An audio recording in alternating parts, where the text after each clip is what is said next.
अस्सलाम वालेकुम रहमतुल्लाह। आज साइट पे ब्रिक वर्क का काम शुरू है। तो नंबर ऑफ़ ब्रिक्स कैसे कैलकुलेट की जाती हैं कि आपके घर में, आपके प्लॉट में, आपकी बिल्डिंग में कितनी ब्रिक्स लगेंगी, तो वो कैसे कैलकुलेट होती हैं। सबसे पहले आप दीवार का वॉल्यूम नोट डाउन करते हैं। वॉल्यूम कैसे निकलता है कि उसकी जितनी लेंथ है और उसके बाद उसकी विड्थ, थिकनेस वो 9 इंच की है कि 4.5 इंच की है, और उसके बाद उसकी हाइट, तीनों का आप मल्टीप्लाई करते हैं तो आपके पास दीवार का वॉल्यूम आ जाता है। उसके बाद आप ईंट का वॉल्यूम कैलकुलेट करते हैं, तो ईंट की जो डायमेंशन होती है 9 इंच, 4.5 इंच और 3 इंच, उन तीनों का आप मल्टीप्लाई कर देते हैं। यूनिट आपने सेम रखने होते हैं। अगर आप सारा काम फिट में कर रहे हैं तो आपको जो ईंट की इंचेस वाली डायमेंशन है उसको आप 12 से डिवाइड कर देंगे।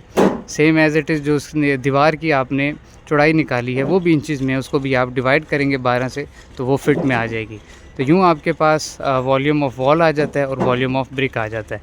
अच्छा, ब्रिक के अंदर फिर जो मोर्टार है, जो मसाला है, उसका भी आपको जो एरिया है वो आपने थोड़ा सा ऐड करना है। जो उसकी थिकनेस है वो आपने ऐड करनी है।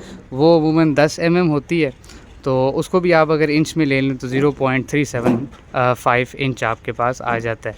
तो जिस तरह आपने वॉल्यूम ऑफ ब्रिक कैलकुलेट किया 9 इंच, 4.5 और 3, उन तीनों के अंदर आप प्लस कर दें 0.375। तो अब आपके पास एक्चुअल डायमेंशन आ गई है ब्रिक की मोर्टार के साथ। तो आपके पास वॉल्यूम ऑफ वॉल भी आपके पास है और वॉल्यूम ऑफ ब्रिक भी आ गया। तो वॉल्यूम ऑफ वॉल को डिवाइड करेंगे वॉल्यूम ऑफ ब्रिक से, तो आपके पास टोटल नंबर ऑफ़ ब्रिक्स आ जाएंगी कि इतनी ईंटें आपकी साइड पर लगेंगी। उसके बाद आप इसके अंदर 5% वेस्टेज भी ऐड कर सकते हैं। वेस्टेज क्या होता है कि जब आप साइड पे ब्रिक्स को लाए हैं या लगा रहे थे तो कुछ टूट गई, कुछ ज़ाया होगी, तो वो भी आप इसके अंदर ऐड करते हैं। तो फिर आपके पास अप्रॉक्सीमेटली नंबर ऑफ़ ब्रिक्स आ जाती हैं।